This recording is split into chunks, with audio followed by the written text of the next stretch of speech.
Hey guys, Handsome Dave here. To follow up my DC Rebirth series, I decided I couldn't not pay homage to Marvel as well. Marvel is a very cool and amazing and to be honest, a pioneer of comic books. Stan Lee and Jack Kirby are probably the biggest comic book geniuses in the world, and the empire they've created for comic books. I mean, you gotta shed some light on it. Obviously, I mean, it's in enough limelight right now. Obviously, with the Marvel Cinematic Universe, the comic books, the video games, the merchandise, everything. And now that they're owned by Disney, it's growing. It's an empire that they never thought could grow. So. Now, I'm not going to go into just specific Marvel titles. Like, there's a lot of Marvel titles. There is a lot of Marvel titles. The franchise that I'm focusing on right today will be Marvel Now. Now, just Marvel Now, not Now. Anyhow, as I was saying with the New 52, there was obviously a big reboot. This was Marvel's reboot. It was an introduction to comics for people that wanted to get into comics, because comics is a growing thing. Every day more and more people would be like, oh, I want to start reading comic books. And every so often they do these reboot things. DC's doing it right now with their Rebirth storyline. Now granted, that's also geared towards people that have been reading along since the original Golden Age, New 52, and now Marvel's starting to do it as well. And again, it's same with that. There's obviously nods to previous titles. It's a very good series. It's probably one of my favorite Marvel, I guess, runs, you could say. But yeah, these are my top 5 picks for Marvel Now.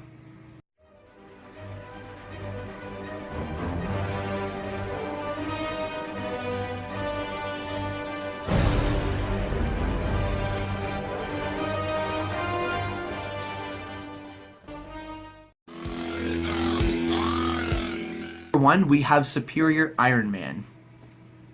Superior Iron Man, written by Tim Taylor and art by Yildiray Cinar, features Tony Stark as Iron Man, Matt Murdock as Daredevil, and introducing Jamie Carlson as Teen Abomination.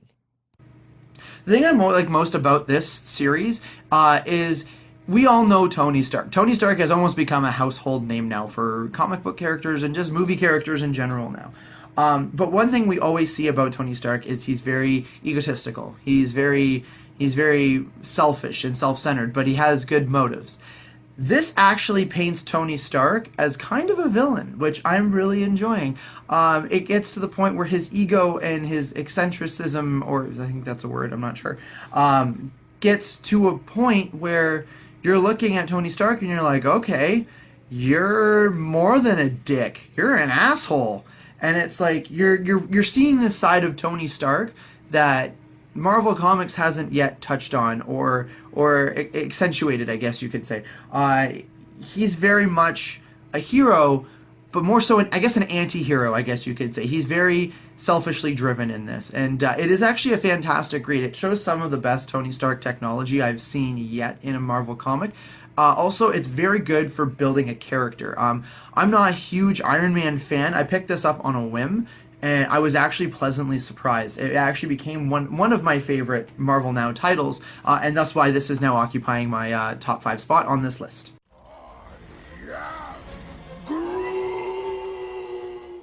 On the number 4 spot, we have the Badasses of the Galaxy, the Guardians of the Galaxy. Guardians of the Galaxy, written by Brian Michael Bendis and art by Steve McNiven, features Peter Quill as Star-Lord, Gamora, the adopted daughter of Thanos, Drax the Destroyer, Rocket Raccoon, and Groot, with supporting characters such as Iron Man, Angela, Thor's sister, Agent Venom, as well as Carol Danvers as Captain Marvel, and Nova. So I'm sure all of you knew that this was actually going to appear on this list. I mean, I did go with Star-Lord one year for Halloween, but Guardians of the Galaxy is on my number 4 spot. Sorry. This graphic novel and this series is amazing, especially people who have started watching the movies. It's a good spot. It's a good book to pick up because it's very relatable to the characters from the movies. Because the original series that did Guardians of the Galaxy, it was very different from what you got from the movie. But it's very similar at the same time. But this is perfect, especially if you love the movies and you want to pick up Guardians. I highly recommend that. Now, one thing they have added to this series, if you haven't noticed at the bottom here, Iron Man is on the Guardians team for the first couple issues. After a while, Iron Man realizes that space isn't his thing, and he doesn't belong. So he puts someone on the team who's uh, more of an agent for him. And funny enough, I use the term agent loosely because it is Agent Venom. So Venom, Spider-Man's nemesis, now is a part of the Guardians of the Galaxy. And it actually, because the symbiote is of alien origin, it actually makes it a fantastic alien story. It's fantastic cosmic story as well. For someone who wants to pick up Cosmic Marvel, I highly recommend this. It also has a lot of other interchangeable characters. You have Captain Marvel on there.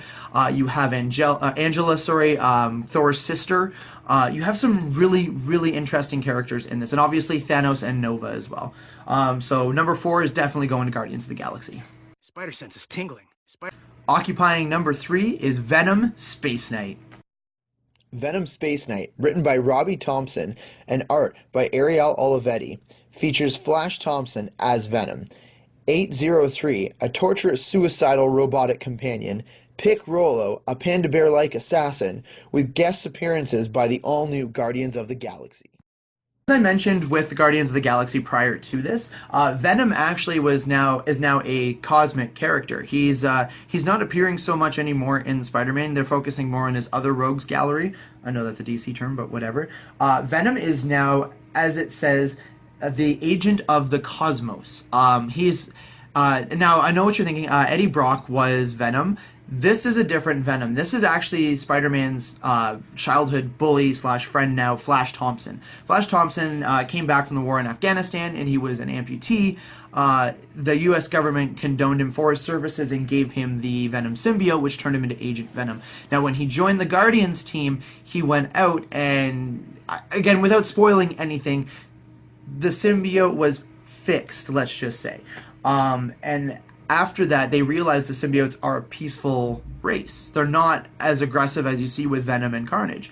But anyhow, as I digress, Venom is now a space knight, or an agent of the cosmos, and it's all about Flash Thompson and the symbiote itself, discovering what that means. So again, you'll see team-ups with Guardians of the Galaxy, you'll see team-ups with the Nova Corps, and all around, Flash Thompson is absolutely hilarious. He's kind of similar. If you guys play the Uncharted games, he's very similar to a Nathan Drake. I think so. Nathan Drake got the symbiote, and I know that's a hilarious image, but that's exactly what this is.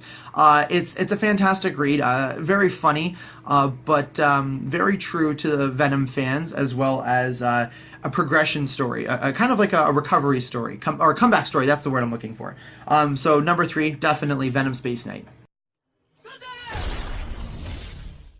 Occupying my number 2 spot is the one and only Captain Marvel.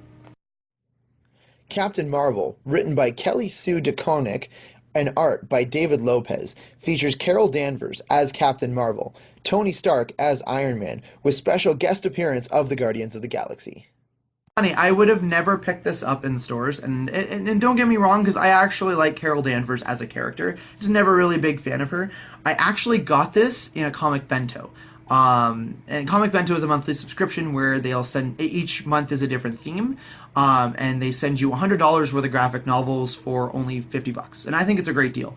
But this actually came in one of my, I think it was like the Masked Heroes month, but I picked, when I got this, I read it, and it was so funny and captivating. I'm just like, now, your classic Miss Marvel, not Captain Marvel, was overly sexualized. And for me, and I know this is going to sound weird, I'm not a fan of overly sexualized characters. I just find that it kind of takes away from the story, and I don't enjoy it. I just don't. And I've tried. I mean, yes, it's great imagery, sure, and I know that's what you're going for, but it just doesn't do it to me. Every time I find there's an overly sexualized character, there's a story lacking. And I know it's like watching a porn. You're not watching it for the story, but I'm reading a comic book for a story. You know what I'm saying? And I found that this story was fantastic. Again, this being another cosmic character, you actually see run-ins with the Guardians of the Galaxy. You see run-ins with the Avengers, though, because Captain Marvel through and through is an Avenger. And Carol Danvers is absolutely hilarious. Now, with this reincarnation of Captain Marvel, there's a lot more pop culture references. Like, they quote Star Wars a lot. They make fun of Star Trek. They make fun of even almost breaking the fourth wall. They almost make fun of the Avengers movies. And to me, I find that that's hilarious. Now, this character herself is actually extremely powerful. She has cosmic radiation that she can fire from her hands. She has the ability of flight. She's just all around a great character and an overall great story. Highly recommend this. Definitely number 2 spot.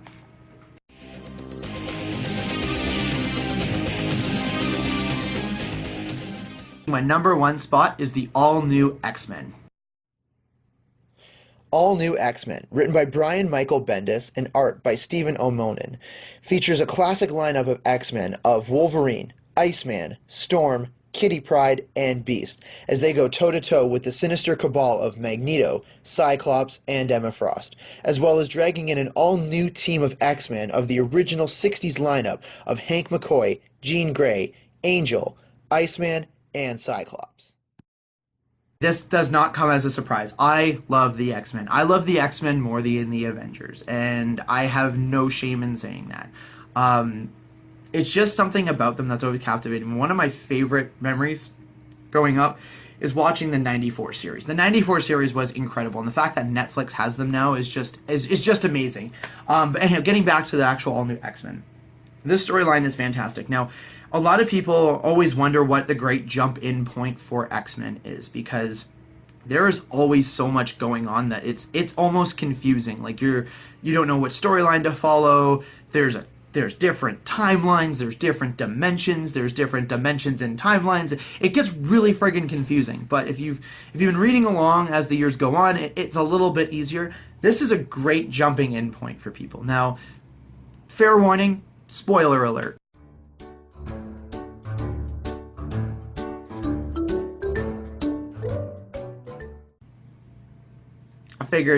I figured I'd give you that one warning. Charles Xavier is actually dead in this. He is no longer in the X-Men, and he was actually killed by Cyclops in a previous story.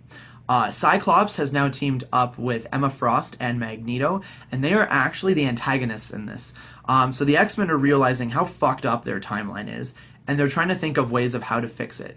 So to fuck it up even more, let's bring back the 16-year-old original X-Men. So you have 16-year-old versions of Angel, Jean Grey, Cyclops, Iceman, and Beast. And it is amazing because it actually works. Like, it's trying to mend how the past, I guess, for them, but future for the new team is. Again, I apologize. It's very confusing. And it works. Like, there is a scene in this, and I'm sorry because, again, spoiler again.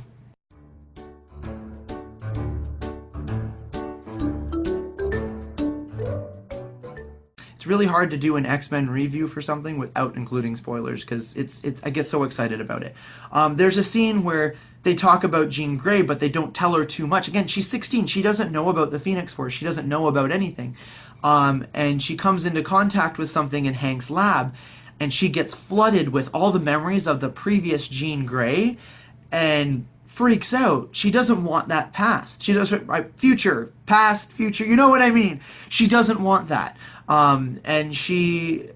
It's almost like, oh wow, that's what I become. I'm going to take the steps not to become that. And there's a showdown in this between present Cyclops and past Cyclops. So 16-year-old Cyclops against adult Cyclops. And just the dialogue exchange is amazing. Like, there's not really a big fight, but it's definitely leads up to something. So I'm very excited about this title. It's great. The Avengers cross over into this every now and then. Nothing as big as Avengers versus X-Men, but it's still a pretty cool crossover. You have amazing characters in this, great storyline, and it's written by some of the greatest minds that have graced Marvel Comics with their presence, besides Stan Lee and Jack Kirby. So yeah, I highly recommend this. This is my number 1 spot. The top 5 Marvel Now picks. I do have a new 52 one coming up, but unfortunately that might have to take a back seat to December Star Wars month. I have a lot of reading to catch up on Star Wars month before I go into it full swing.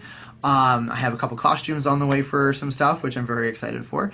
But yeah, other than that, give us a like and a subscribe, and have a handsome day, guys.